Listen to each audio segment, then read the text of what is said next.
Yes, indeed. It is a Wednesday edition of the Bullpen with Adam the Bull. It is the final day of August. September is just about upon us, and it is football season, baby. The first regular season game is 8 days away. The first Browns regular season game is 11 days away. And I've got plenty to talk about cut down day. And, of course, today is the first waivers day.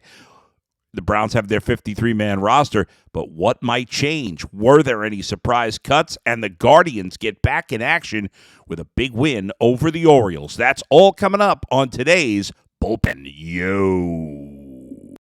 This podcast is not for the faint of heart. And I do think it's time for the Browns to move on. It's not for those who ride the fence. He's proven nothing. But if you're looking for someone who tells it like it is about Cleveland sports, everybody does fandom their way. You've come to the right place. I don't think he's any good. It's time for the Bullpen with Adam the Bull.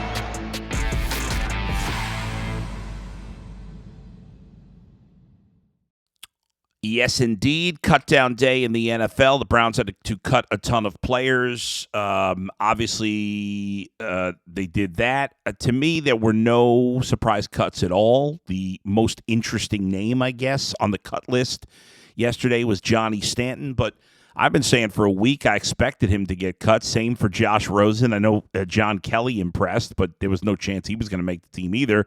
And Deshaun Watson officially goes on the suspended list. So who made the Browns roster, and are there any surprises? And what does it look like, and what could change? We'll get to all of that. First of all, to me, there's no surprises. The one oddball thing is there's one player on the Browns that I have no clue who he was.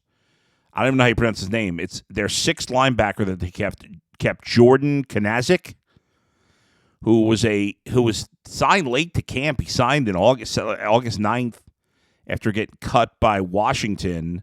He's been in the league a few years, was an undrafted guy out of Cal, and I had no clue who he was. He was the only player of the 53 that I had no clue. Zero clue. You could have made that name. I would have said, I don't know, he's on the Browns. Everybody else I heard of, including, I got to say this guy's name, Yelda Froholt, who's one of the 10 offensive linemen that's made the team for now. But like Jordan Kunasik, who I just mentioned, Froholt is another guy, maybe Rochelle or Winovich on the defensive line. These are all guys that shouldn't be that comfortable. Because things could change. But ultimately, there were no surprises. I knew the Browns wouldn't keep. I assumed the Browns would not keep three quarterbacks. They did not. Let's start looking at the roster. As of today, as of this morning, first thing this morning before we hit the first waivers period, I think one of the most interesting things on the offensive side, and the Browns kept, I believe, two more defensive players. Let's see, 24 offensive players and 26 defensive players. Right, that's 50, and then 3 specialists. So, yeah, for now, you have 2 more guys on defense than offense. I think the most interesting thing in terms of the roster composition, and I like this, that they only kept 2 tight ends. Now, I think there's a decent chance they'll add a third tight end, but the fact that they're only going with 2, and it wasn't really a priority this offseason besides re-signing David Njoku, maybe Kevin Stefanski will break out of his own ways, his old ways, be more creative offensively. You know, we were talking about who's going to move on at the running back position. I thought Johnny Stanton would be gone. He was. Would they get, maybe trade Kareem Hunt, which I didn't want them to do, obviously. There was talk about the Ernest Johnson. I didn't think there was any chance they were going to trade the Ernest Johnson once I saw a couple of good backs get cut. I didn't think there was any trade market for him. So I actually said this morning, I hope the Browns keep 5 running backs. If you include Demetric Felton, and that's exactly what they did. 5 running backs, Nick Chubb, Kareem Hunt, Ernest Johnson, Jerome Ford, Demetric Felton. Now, certainly there's a possibility that they could move on from one of those guys at some point. More likely, probably Ernest Johnson being the most likely. But for now, they're all really talented players. I don't want to move on from them. It is odd to see only 7 wide receivers and tight ends total. That's very unusual. and I think it will change. It'll get to 8, if not 9 at some point. I mean, I think, there are some teams that have 7 wide receivers alone. Browns have 7 wide receivers and tight ends combined. So we know who the running backs are. At wide receiver, obviously Amari Cooper, Donovan Peoples-Jones, David Bell, Anthony Schwartz makes the team. He was always going to make the team. I know some people want him gone. I'm not one of those people, as bad as he's been. I don't want to cut. They believed in him enough to make him a third-round pick. I can't give up on him after 1 year and 1 bad preseason. Michael Woods, rookie from this season as well, in addition to David Bell, are the 5 receivers. But there is definitely some wiggle room there. 2 quarterbacks, Jacoby Brissett, Josh Dobbs, we know. 2 tight ends I mentioned, David Njoku and Harrison Bryant. The Browns went with 10 offensive linemen. That number could drop down to 9. Jedrick Wills, Jack Conklin, Joel Bitonio, Wyatt Teller, and Ethan Pocic. I purposely looked up his last name, because I feel like I always say it wrong. And now I think Pocic. I think it's Pocic. He's going to start at center. Chris Hubbard is your first guy off the bench at tackle. Michael Dunn, Drew Forbes are guys who have played a little bit. James Hudson was a rookie last year as another tackle. And Froholt, who I mentioned, is probably the 10th offensive lineman. I think, at offensive line, if Wills, Teller, and Conklin are all healthy, the offensive line should be really good. Even if Pocic is average, even slightly below average at center. I mean, he's been a below average player in his career. Hopefully he can give him average play. We'll see. If the other guys are healthy, the line will be fine. The 2 tight ends you have are good. We know the running back room. We know the flaws in the quarterback room. Again, I can't be surprised by Jacoby Brissett being mediocre at best. He's a below-average NFL quarterback, at least for starters. He's not really, to me, a starting quarterback. But with Watson suspended and Baker traded and Jimmy Garoppolo re-signing, the Browns are going with Jacoby Brissett. That's it. I know some people would like to see Joshua Dobbs get in there. That's not going to happen. I think Brissett would have to be either hurt or absolutely awful, like beyond awful, for Joshua Dobbs to play. I don't see that happening. I don't see the Browns going out and getting a veteran quarterback to be in the mix. You could argue maybe they'd be better off than Dobbs, but I don't know. I think they're just going to stick with what they got for now. I do think we could see some shuffling in other places. It would not surprise me if they made a move, at least on offense, to upgrade the back end of that wide receiving group and maybe just add a 6th guy and, like I said, subtract an offensive lineman or maybe even a linebacker. I mean, you have 16 players between D-line and linebacker. That's a lot. You probably don't need that many guys. Guys who made it, Myles Garrett and Clowney, obviously. Taven Bryan and Jordan Elliott expected to start inside. Elliott now in his 3rd year. Bryan's a guy they signed as a free agent this offseason. Wright, Winovich, Rochelle, Togiai, Winfrey, and Thomas are the rotational defensive linemen.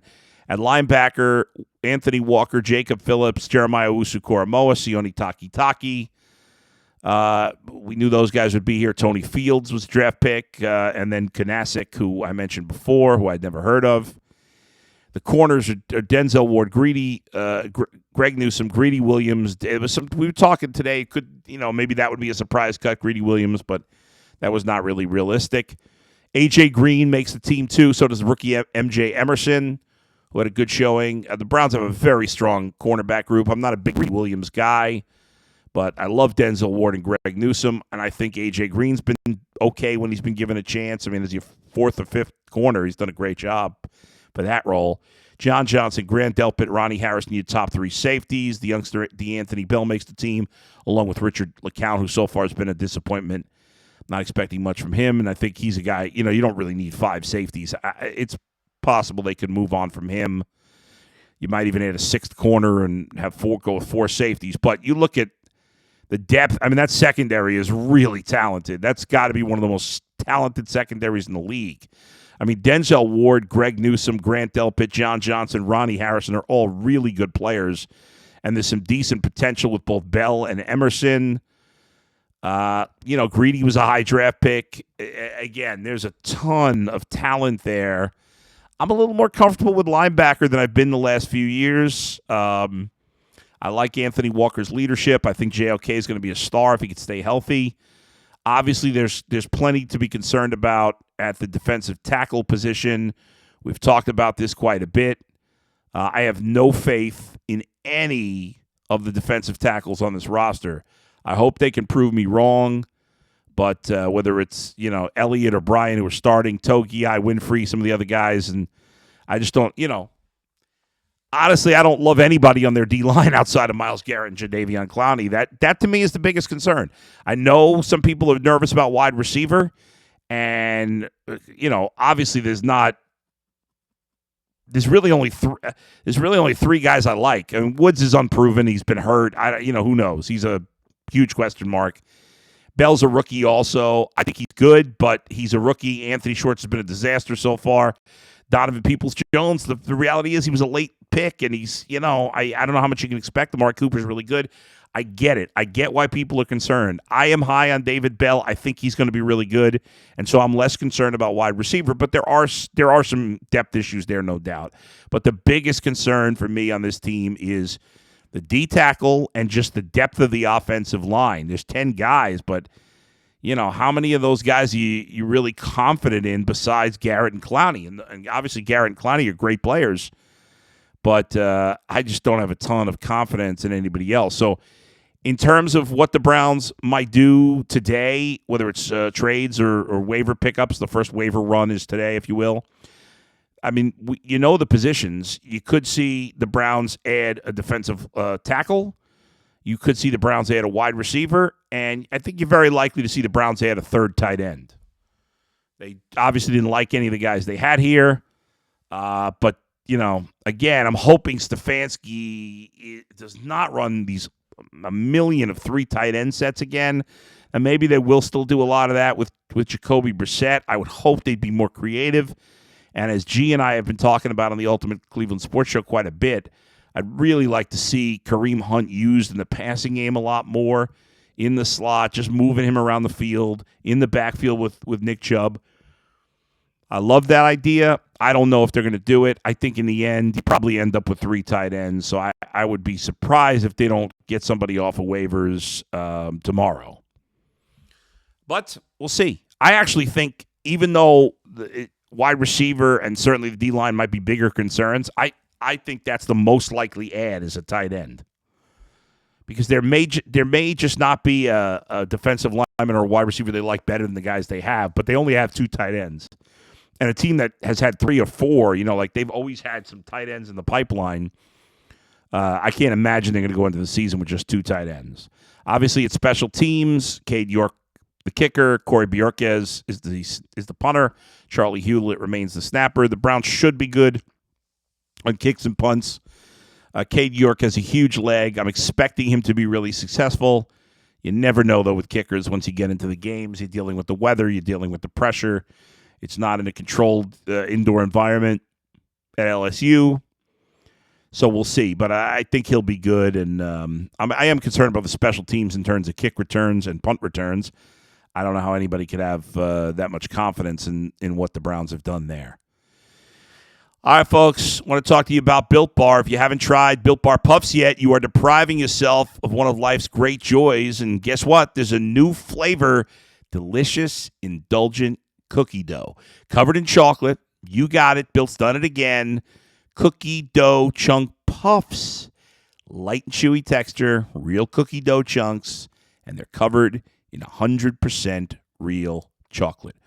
All the joys of eating cookie dough without the hassle of making it.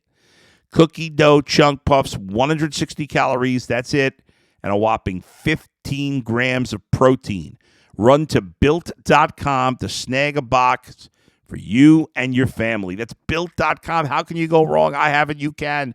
Get there now. BUILT.com. It's the perfect treat.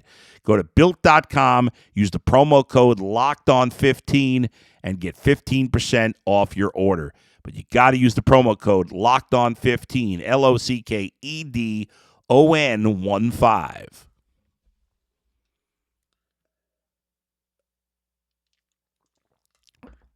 Not a ton of moves in my mind at all around the league that were all that shocking. I get it was a couple, but nothing that Josh Gordon got cut by the Chiefs, and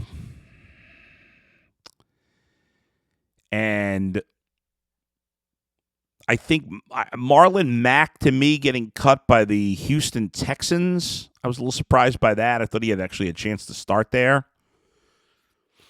I guess. And Philip Lindsay, the former Broncos running back, got cut. I remember being a little surprised because he was on a team that didn't have a good running back, and I can't think of where it was. Let's see some others that got pointed out here to me. Kellen Mond and the Vikings, Byron Jones from the Dolphins, Bills quarterback. Tre'Davious White placed on the PUP list. I can't remember. I guess it's not that big a deal. But it overall wasn't anything that there's very rarely like a massive shocker in terms of a cut. Maybe in terms of a trade. But if you want to look at the rest of the division, I'll give you some quick comments based on some stuff I read from the other teams in the division. For the Bengals, the big thing there was the thing that surprised me for the Bengals was the punter competition. Kevin Huber is their all-time leader in games played. He's a kid from Cincinnati who's been their punter forever. But he struggled late in the year, and I thought they were going to turn to the young guy, who, of course, is from Ohio State, Drew Chrisman, who punted at Ohio State, and I was competing for the job last year. Huber held on. It looked like Chrisman was going to finally overtake him this year. He did not. Both Cincinnati guys. So that was about it. That of note, another former Buckeye, Noah Spence, got cut by the Bengals. Randy Moss's kid, Thaddeus Moss, who's been on the Bengals practice squad for a couple of years, got cut. That's about it. Let's see. The Ravens are expected to sign Kenyon Drake. No, they cut Tony Jefferson, a safety. It's been a disappointment there. Nobody else really of note. J.K. Dobbins may not quite be ready for the start of the season. Steelers, again, I'm looking through their cuts. Nothing really stood out to me there. So nothing huge. I think, what's his name? The Raiders cutting their first-round pick from last year. Now, it's a new regime. Alex Leatherwood or Leathersmith. I can't remember his name. But I'm going to look it up because it's going to annoy me if I can't think of it. Alex Leatherwood, yes. It was the 17th overall pick in last year's draft. Oh, I mean, how bad did Mike Mayock, who was such a know-it-all on ESPN or NFL Network, I can't remember now, and John Gruden, you look at their first-round picks when they were there, they're all terrible. The only player that had any success was Henry Ruggs, and we know what happened to him off the field. But now, in fairness, maybe if Mayock and Gruden were still there, they wouldn't cut Leatherwood. But I don't think they're just cutting him because it's from the old regime. I mean, clearly they don't think he could play. It's eating $8 million in cap space. They're paying him a fully guaranteed $14.4 million. If they thought he had a chance to be any good, they could be wrong. But it's very rare to see a pick that high get cut a year later, although, well, it wasn't a cut, but Josh Rosen, obviously, after getting drafted 10th overall by the Cardinals, was traded to Miami. Of course, as I mentioned before, he was cut by the Browns today.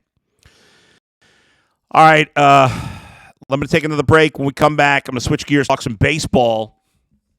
Guardians looking to get back on track after a bad weekend in Seattle and an off day.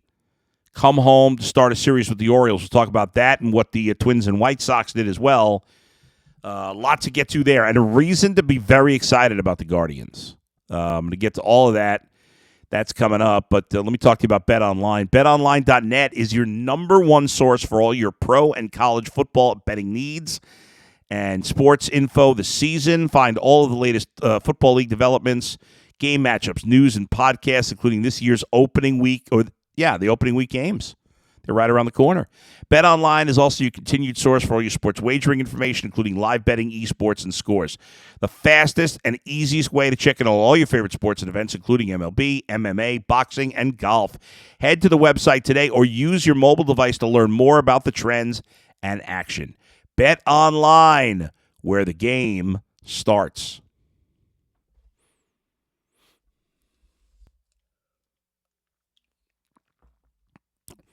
So, Guardians back in action after a day off, playing the Orioles. Now, the Orioles have been a pretty decent team, but the Orioles don't have, particularly standout pitching, and it showed last night. The Guardians gave up a run in the second inning on a sacrifice fly by Ryan Mountcastle to bring in Ramon Urias, who I think he singled, if I remember correctly, in the second inning. That would be the only hit and the only run the Orioles would get all day. The Guardians would put 2 on the board to take the lead in the fourth, tack on 3 in the fifth to put it away. 5-1 the final. 2 great plays in the outfield for Will Benson, who also scored a run. Josh Naylor had his 16th home run. Stephen Kwan had a 2-run double. The Guardians got 9 hits total, snapped out of their hitting drought. 5 runs, 9 hits, but the pitching, the story. Cal Quantrill, with his 4th great start in his last 6, gives up that 1 run on 1 hit. He did walk 3, struck out 4, 6 good innings against the Orioles. ERA down to 3.50. Trevor Stephan, 1 inning with a walk and a K. James Karinchak, 1 perfect inning, and Emmanuel Clase closed it out, 1 perfect inning as well. Guardians, again, give up 1 hit, 4 walks, 6 strikeouts, and get the victory to improve to 9 games over 500. I think the big story here is Cal Quantrill out of this game, besides the 2 awesome plays by Will Benson in the outfield. But Cal Quantrill now, 4 of his last 5 starts. He had the 1 bad start against the Tigers of all teams back on the 17th, 2 weeks ago. Besides that start, his other 4 starts against teams all over 500 and 3 of the 4 playoff teams in the 4th Baltimore close against Houston, Toronto, San Diego, and Baltimore. In his 4 of his last 5 starts, he's pitched a total of 26 innings in those starts, allowed just 10 hits, 1 run, no homers, 5 walks, and 21 strikeouts. Now, he's not blowing people away with a ton of strikeouts, but he's been great. He's been really, really good. In fact, if you go back to his last start before the All-Star break, I think it was the 16th of July. In his last, 4, 6, in his last 9 starts, he's had 3 bad starts, and in the other 6, he's been lights out. He's had 3 starts against Boston, Arizona, and Detroit, 3 bad teams, where he's given up 13 runs in like 18 innings. And his other 6 starts against Baltimore, San Diego, Toronto, Houston, the White Sox, and his another start against Detroit. In those, he's gone 37 innings and given up 3 runs. So, for the most part, he's been very, very good. Now, he throws in the clunker every few starts, but, the way he has pitched of late gives you some. I got a level of confidence. Again, he's not blowing guys away. He doesn't get a ton of strikeouts. He's, in terms of strikeouts, he's one of the worst starting pitchers in baseball in terms of strikeouts. But for the most part, he hasn't walked guys. In fact, the start today or yesterday was, I think, just the 3rd start all year that he's given up more than 3 walks or more than 2. I'm sorry. Early in the season, he was walking guys. But since May 25th, it's his first start since May 25th that he allowed more than 2 walks in a game. He had 3 yesterday. but he only gave one hit, so no big deal. One run. He has some crazy. I got to look this up. I pay so little attention to pitcher wins. I just think it's such a team dependent stat that we used to pay so much attention to, and now we don't. But there was a really interesting stat about his record in Cleveland since coming over from the Padres. It's just completely ridiculous. I gotta. Here we go. This is from the AP. Quantrill worked 6 innings and extended his career best winning streak to 7. The right-hander is 12-0 in 39 career games at Progressive Field and has gone 31 straight home starts without a loss. The longest streak in Major League Baseball history, behind Kenny Rogers. Remember him with the Yankees and the Rangers? His record of 38 from 1997 to 2000. How about that? 12-0 in 39 career games and 31 straight home games without a loss. He's made 31 straight home. He's pitched in 31 straight home games without him picking up a loss. That's amazing. He loves pitching here. He said it. And also to get the bats going and get the 5 runs on the board after they had put up a total of 7 in the 4 games in Seattle. That was really good. It was good to see. Unfortunately, the Twins also got a victory yesterday. They improved to 6 games over 500. They've won 5 in a row, and they've gotten the bats going. They beat Boston yesterday 10-5. Now, they don't have the pitching. Chris Archer did not pitch well, although the bullpen did a good job. But they just don't really have a pitcher. Even their bullpen there's a lot of question marks. They pitched well yesterday, but there's plenty of question marks. They did have, I think, 3 home runs. And we know they got a good lineup, but I just don't think they're going to pitch consistently well enough. Anyway, they win 10-5 over Boston, so they stay right there. The White Sox lost the game again. I can't remember what their score was. White Sox, let's see. White Sox lost 9-7. That's right. That was the game to the Royals. So if you look at the standings in the Central now, Guardians have played 127 games, right? 110, 119, 127. 127 games means they have 35 left. They need to... Can they get to 90 wins? They'd have to go 22-13. I think I predicted them a few weeks ago to win 87. That would be enough. The Twins won't get to 87. At least I don't think they will get to 87. They've also played... they've played one more game than the Guardians. They've played 128. So they have 34 games left. For them to get to 87, they'd have to go... let's see, 34. They'd have to go 20-14. Yeah, I guess they could. We'll see. But I still think the Guardians are going to win the division. They're still up 2 in the loss column. I do believe the White Sox are done. They've lost 5 in a row. They've lost 9 of 11. They're now 3 games under 500. They're 6 games behind the Guardians. As for the wild card, if the Twins, you think, well, what if the Twins pass the Guardians? If the Guardians have a shot at a wild card? Right now, the Guardians would be a game and a half behind Toronto, 2 behind Seattle, and 3 behind Tampa Bay for the wild card spot. So that's not impossible if they played great, but the Twins just played better, if one of those teams. But all these teams are playing pretty well right now. We saw what the Mariners did this weekend against the Guardians. The Blue Jays have gotten hot. The Rays have just been sizzling of late. And even the Orioles are in the mix. The Orioles have the same record as the Twins. So they're only, if let's say the Guardians did end up in the wild card mix, you have to be concerned about the Orioles as well, who have, like I said, the same record as the Twins. That's it. The White Sox are done, in my opinion. Same for Boston. There you go. All right. Thanks for joining me as always. Make sure you follow me on Twitter at Adam the Bull. Check out the Ultimate Cleveland Sports Show YouTube page. We want you to subscribe. We're a couple of 100 followers away from a goal we've set for the end of the month. So if you can subscribe today, get your friends, get your family to subscribe. Help us get those final couple 100 subscriptions to get to our goal. And you can find every episode of the Bullpen with Adam the Bull on the Ultimate Cleveland Sports Show YouTube page. Check out my buddy G. Bush's podcast with Jeff Lloyd as well, the Locked On Browns podcast.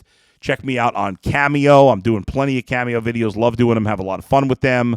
You can book me for weddings, for speaking engagements at adamthebull.com. I will talk to you tomorrow. Where else but right here in the Bullpen with Adam the Bull. Good night.